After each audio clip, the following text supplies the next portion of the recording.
Добрый день, уважаемый зритель! Вы на канале Вадима Шарфа.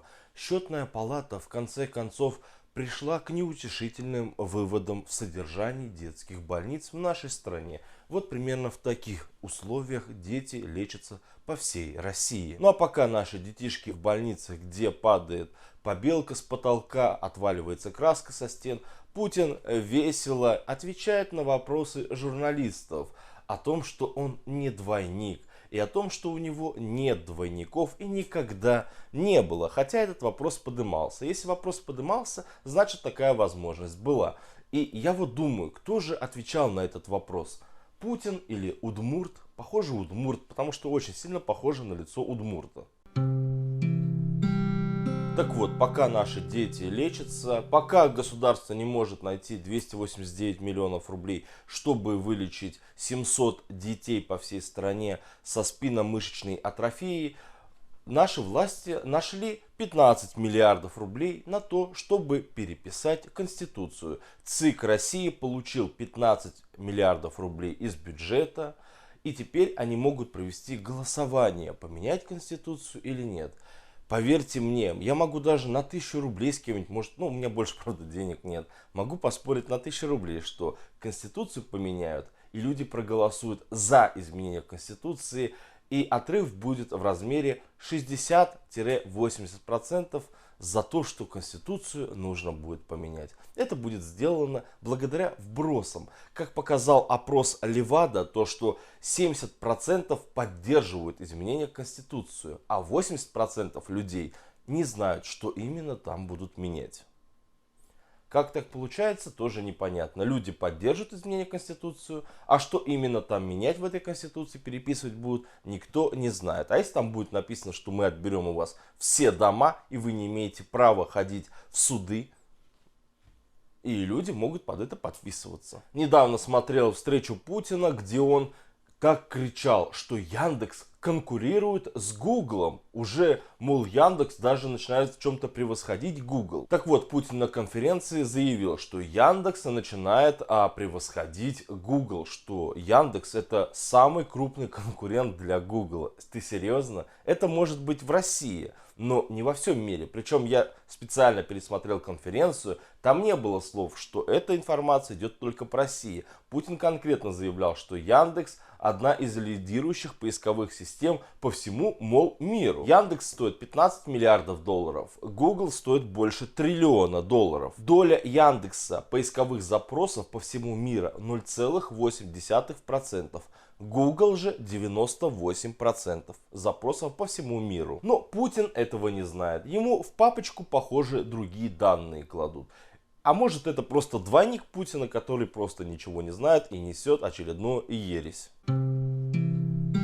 Очередной продажный публичный человек. Живодер всея Путляндии и просто друг Путятишны заявляет, что на митинги и на очередные протесты против Единой России, против Путина приходят люди, проплаченные Америкой. То есть, если вы вышли на митинг, знаете, вы проплаченный Америкой человек.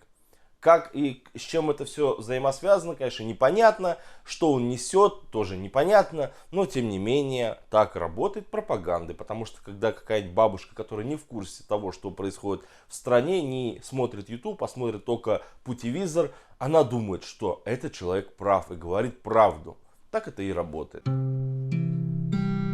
В Общественной палате России предложили сажать, давать реальные сроки за оскорбление в интернете. К примеру, для меня вот это оно. Я буду его тогда называть оно, чтобы его никак не оскорблять там маразматиком и еще как-то. Просто буду называть оно. Если вы со мной согласны, прямо сейчас поставьте лайк и подпишитесь на канал. И я так буду его называть. Дети умирают пачками. Помимо спинномышечной атрофии еще есть куча заболеваний. Вот, к примеру, есть заболевание, которое очень распространено среди детей нашей страны. Муковисцидоз. Очень серьезное заболевание. Его можно вылечить, но для того, чтобы лечить детей от этого заболевания, нужны большие средства. Естественно, они недоступны для граждан нашей страны. Минздрав при этом заявляет, что, мол, все под контролем, но детей погибает с каждым годом все больше и больше. Зато наши пропагандоны обсуждают коронавирус в Китае, обсуждают Украину. А то, что происходит в нашей стране, вот эти колоссальные проблемы, никого не интересует и никого не волнует. Ведь людям надо по телевизору промывать мозги. Он для этого, в принципе, и создан. А то, что у нас убыль населения уже составила 300 тысяч человек, об этом тоже никто особо не заикается. Разворовали, обманывают людей постоянно. Я вижу, как блогеры, которые недавно только кричали, что люди, мы с вами, а потом им просто пачку денег приносят, и они сразу же начинают продвигать Путина. Я это не раз видел. Возьмите того же Хованского. Помните, я рассказывал, как один блогер предложил популярным блогерам прорекламировать Путина и изменения в Конституцию. Так вот, тот же студия Лебедева, вот этого мужика с синей прической, я смотрел его ролики, он тоже говорил, что вот власть совсем оборзела. Так он готов был за 700 тысяч рублей прорекламировать изменения Конституции. Хованский в те же грабли полез. Понимаете, да, о чем я говорю? Не все. Я просто говорю сейчас более-менее популярных людей. И так страну разворовали, разрушают. Так они сейчас начали звезд подкупать. Помните, я вам вчера тоже показывал, как Павел Воля продавался, как продался лидер группы Любэ. Ну, Шнуров, я этого человека тоже уважал, понимаете? Я слушал его музыку. Единственный нормальный музыкант, оказывается, Шевчук. Если вот брать Шнурова и Шевчука. Шевчук никогда не прогибался под Путина и никогда не прогнется. Он даже сам на него давил, потому что человек был в Чечне, видел, как люди погибали ради интересов политиков. Так я к чему все это говорю? То, что Шнуров писал стихи о том, какой Путин плохой, везде в соцсетях распространял. В итоге, сейчас он выступает в Госдуме, все свои стихи из соцсетей удалил. И Шнур заявил, что в интернете про Путина пишут какашку. Я не понимаю, это же безумие какое-то. То есть ты сам недавно сочинял стихи про Путина, о том, какой он какашка, а в итоге сейчас говоришь, что другие пишут, а ты не при делах. Тебе сколько денег занесли? Знаете, что самое страшное? Что Галустян, я его тоже с детства смотрел, я любил этого человека посмотреть. И он в те же грабли идет, понимаете? Он тоже кричал, вот тут видеоролик, он кричит то, что я пойду голосовать за Путина, потому что нет других кандидатов, кроме Путина. Ну что за бред? 140 миллионов человек, ну нету 140, да, 100 миллионов человек пусть будет в нашей стране. То, что там 140 говорят, это давно замылено, давно понятно, что это не так. 100 миллионов человек. Неужели даже среди 100 миллионов человек не найдется один, чтобы заменить Путина? Возьмите того же Павла Грудинина. Просто продажные. Они нам пытаются внушить, что Путин это опора России, без Путина будет война, будет бедность, будет крах. Мы с Путиным это все начинаем видеть. Везде со всеми воюем, везде все нищают. Это с Путиным происходит сегодня. А вот и свежий пример пропаганды наркотиков на телевидении. Депутат Пискалев предлагает сажать людей на 12 лет за то, что они продают, либо как-то в интернете популяризируют наркотические вещества. Я, конечно же, не против того, чтобы сажали людей за это. Ну, не на 12 лет, это безумие. К примеру, вот семья, они убили и съели человека и получили по 12 лет. Сажать людей за то, что они рисуют конопляный лист на трусах на 12 лет, ну это, конечно, безумие.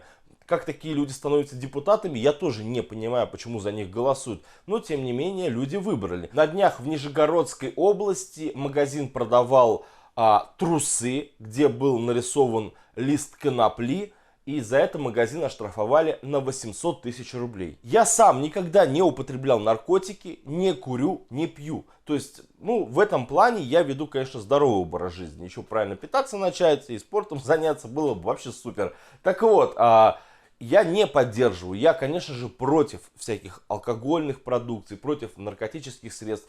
Я думаю, любой мой зритель абсолютно со мной согласится. Никто не будет это поддерживать. Но это неправильно, согласитесь. Но за изображение на трусах конопляный лист штрафовать на 800 тысяч рублей, ну это, по-моему, уму непостижимое что-то. Что-то странное. Почему магазины не штрафуют, где вот эти снюсы продают, там химия, дети под губу суют, пачками прям засовывают, там никотин в больших количествах содержится, дети блюют, с температурой попадают в больницу. Почему магазины за это не штрафовали, а за то, что продавали трусы с изображением конопли, штрафуют? Это тоже непонятное что. Но тем не менее, если борьба идет с наркотиками, я, конечно, это не могу не поддерживать. В Тюмени жители начали жаловаться администрации, то, что их дом начал расходиться по швам. А местные власти им все равно, они говорят, что все хорошо, все нормально. Вы смотрели фильм «Дурак»? Если не смотрели, обязательно посмотрите. Он очень хорошо характеризует проблемы в нашей стране. Очень, знаете, очень хороший фильм на самом деле. Он русский. Я сначала смотрел, не мог понять, интересный он или нет, но в итоге фильм мне очень понравился. Поэтому обязательно посмотрите. Так вот, я думаю, скоро мы увидим продолжение этого фильма «Дурак», только уже документальную часть. Красноярск, этот город сегодня на первом месте в мире. Даже не Китай, а Красноярск в России город на первом месте в мире с самой ужасной экологией. То есть город занимает лидирующие позиции с самой ужасной экологией. Там черный смог, люди там задыхаются. Но власти также считают, что все нормально, все хорошо. Губернатор там, вот этот Александр Ус, как раз таки этот человек не хотел тушить в Сибири пожары. Сказал, что все и так нормально, все, что нужно, сгорит. Все, что чему гореть не надо, то сгорать не будет. Так вот, он продолжает управлять. И город Красноярск относится к его юрисдикции. Сначала он Сибирь сжигает, теперь просто какие-то газовые камеры устраивает для жителей. Я не знаю, что-то у него все с удушьем связано. Ну, вот такой губернатор местный. Так вот, я к чему все это говорю? Дело в том, что в Красноярске объявили режим чрезвычайной ситуации из-за того, что там огромное количество бродячих псов. Уже 5 человек с начала этого года загрызли собаки. У нас очень фантастическая страна, особенно с нашим лидером, вот с этим ОНО. Так вот, оно постоянно говорит нам то, что людей сажают в тюрьму строгого режима не за то, что он кинул стаканчик в росгвардейца, а за то, что он мог бы кинуть камень, бутылку в росгвардейца, стрелять бы мог начать в росгвардейца. Это просто бред. Посадили молодых людей по делу сети не за то, что они что-то там совершили, а за то, что они могли бы стрелять на улице, что-то там взрывать. Ну, это просто маразм, я не знаю, как это назвать. Это у человека просто уже в голове каша, наверное. Ну, как это еще и назвать можно? Людей сажают не за то, что они что-то там совершили, а за то, что они могли совершить. Мне кажется, если так дальше будет продолжаться, через 10 лет просто будет приходить домой к оппозиционерам, забирать их детей в детдом. Люди будут спрашивать, за что вы моего ребенка трогаете? Он может вырастить оппозиционером и начать стрелять в росгвардейцев. Поэтому мы его сейчас заберем в детдом, а потом посадим на 18 лет. Но это примерно то же самое. Просто чтобы вам было понятна сегодняшняя картина. И это все заявляет Путин на федеральных каналах, и люди ему верят. Первый вопрос, который я задал бы когда я бы брал у него комментарий. Ну, конечно, я с ним бы ни за что не общался. Я бы у нее спросил, вы точно заканчивали юрфак? Вот так выглядит Саратовская область сегодня. Там есть, конечно же, хорошие места, но очень много мест, где люди живут в нищете. А это Захарченко, губернатор бывшей Саратовской области. Его задержали, сейчас он находится под следствием. У него нашли 9 миллиардов рублей в доме наличкой. Они были деньги везде, по всему дому были разбрасаны. Просто человек обезумел от денег, от серебряника. Как Иуда, помните, обезумел, продал Иисуса, а потом повесился. Вот так же мне напоминают сегодняшние политики России, как Иуды, продажные твари. За 10 лет работы говорят, что он за границу также вывел около 1 триллиона рублей. Чтобы вы понимали, за эти годы Захарченко за границу вывел весь бюджет за 10 лет за границу и себе в карман. То есть люди не могли жить в нормальных условиях, не могли ходить по нормальным тротуарам, не могли какую-то безопасность сделать, кто-то на дорогах погиб. Потому что вот эта вот скотина, извините меня, других слов нету, просто забирал деньги себе.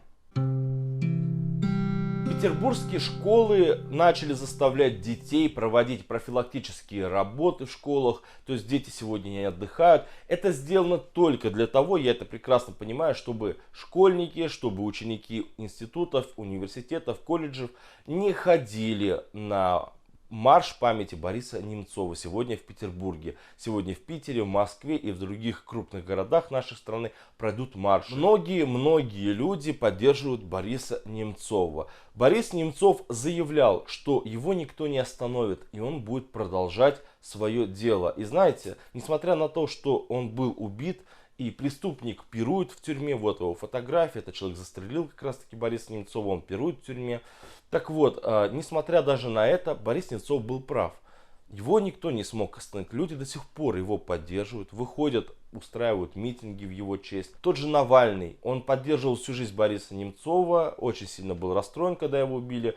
И посмотрите, какую колоссальную работу выполняет фонд борьбы с коррупцией. То есть они делают расследования, разоблачают чиновников и прочее.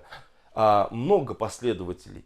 Очень много. Поэтому Борис Немцов был прав, когда сказал, что его никто не остановит. И действительно, он был прав. Он начинал с маленькой лодочки, а сейчас уже большой флот плывет на Кремль. В Краснодаре над дорогой на мосту повесили плакат. Вы, наверное, не видите, что тут написано, но я вам продублирую. Сегодня сели дети сети, завтра сядут ваши дети. Я уже комментировал ранее пример, как это может произойти через десятки лет. Ну а пока наша страна отстает от всего мира по всем фронтам, наши чиновники за 500 000 рублей с зарплатой в месяц разминают в Госдуме пальчики. Это мы писали, наши пальчики устали. Что вы там писали, конечно, непонятно. Чем вы вообще занимаетесь, тоже непонятно. Ну а то, что вы разворовываете страну, я не знаю, вам надо не мы писали, пальчики устали, а мы воровали, наши пальчики устали. Вам надо так песенку петь. Ну а вы были на канале Вадима Шарфа. Обязательно подписывайтесь на канал, ставьте лайки, комментируйте данный выпуск. Спасибо вам за просмотр. Всем всего хорошего. До скорых встреч. Всем пока.